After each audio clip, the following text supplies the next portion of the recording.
Hi friends, welcome back to my channel. ఈరోజైతే pulao preparation చూద్దాం.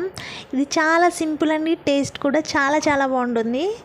ఇప్పుడైతే ప్రిపరేషన్లోకి వెళ్ళిపోదాం. నేను నార్మల్ రైస్ తీసుకుంటున్నాను, సన్న బియ్యం. మనం రైస్కి వాడుతాం కదండి, ఆ బియ్యంతోనే పలావ్ అయితే ఇప్పుడు ప్రిపేర్ చేయబోతున్నాను. ఇప్పుడు 2 గ్లాసెస్ ఆఫ్ రైస్ తీసుకున్నాను. ఇట్లా నీట్గా వాష్ చేసుకుని పక్కన పెట్టేసుకుని ఇప్పుడైతే ప్రిపరేషన్లోకి వెళ్ళిపోదాం. ముందుగా 2 టేబుల్ స్పూన్ల నెయ్యి తీసుకుంటున్నాను. అలాగే 2 టేబుల్ స్పూన్ల ఆయిల్ తీసుకోవాలి. గీ ఆయిల్ 2 ఈక్వల్ క్వాంటిటీలో తీసుకుంటే పలావ్ టేస్ట్ అయితే బాగుంటుంది గీ స్మెల్తో. ఇప్పుడైతే మసాలా దినుసులు వేస్తున్నాను.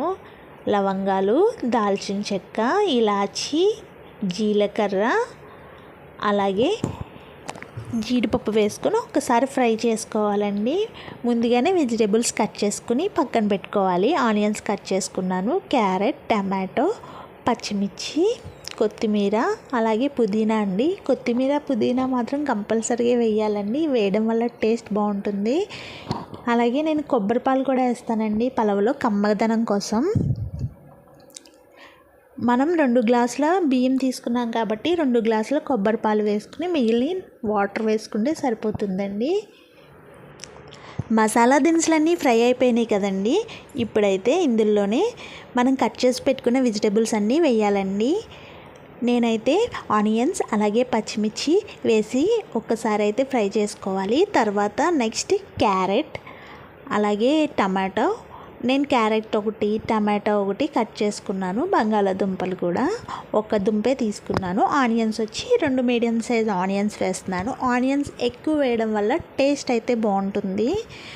ఇప్పుడైతే పసుపు, ఉప్పు వేసుకోవాలి. ఇందులోనే పుదీనా, అలాగే కొత్తిమీర కూడా వేసుకుంటున్నాను.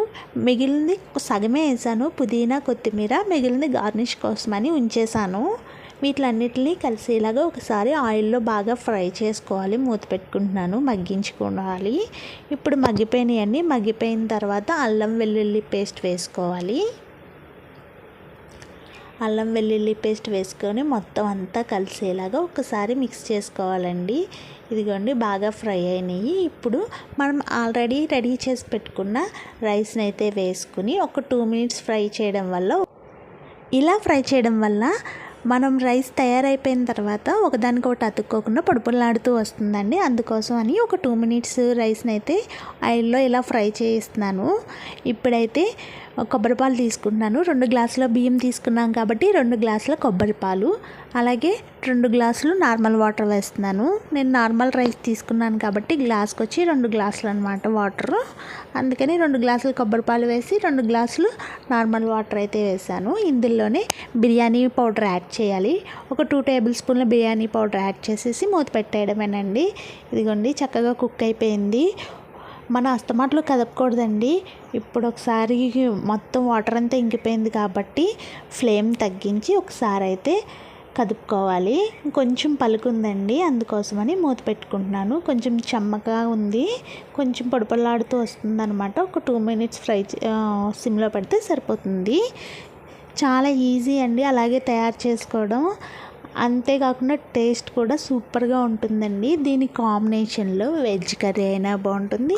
అలాగే సండేస్ అయితే నాన్ వెజ్ కర్రీ కూడా చాలా బాగుంటుందండి. మీరు కూడా ఒక్కసారి ట్రై చేసి ఎలా వచ్చిందో కామెంట్ సెక్షన్లో కామెంట్ అయితే చేసేయండి.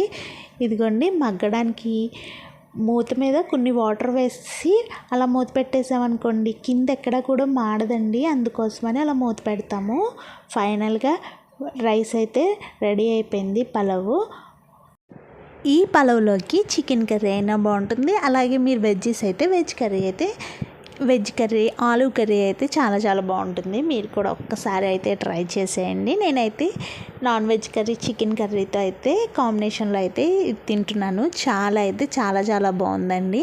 మీరు కూడా ట్రై చేసేసి ఎలా ఉందో కామెంట్ సెక్షన్లో కామెంట్ అయితే చేయండి. మీరు మా ఛానల్ని ఫస్ట్ టైం కానీ వాచ్ చేసినట్లయితే సబ్స్క్రైబ్ చేసుకోండి. Thank you for watching. Bye.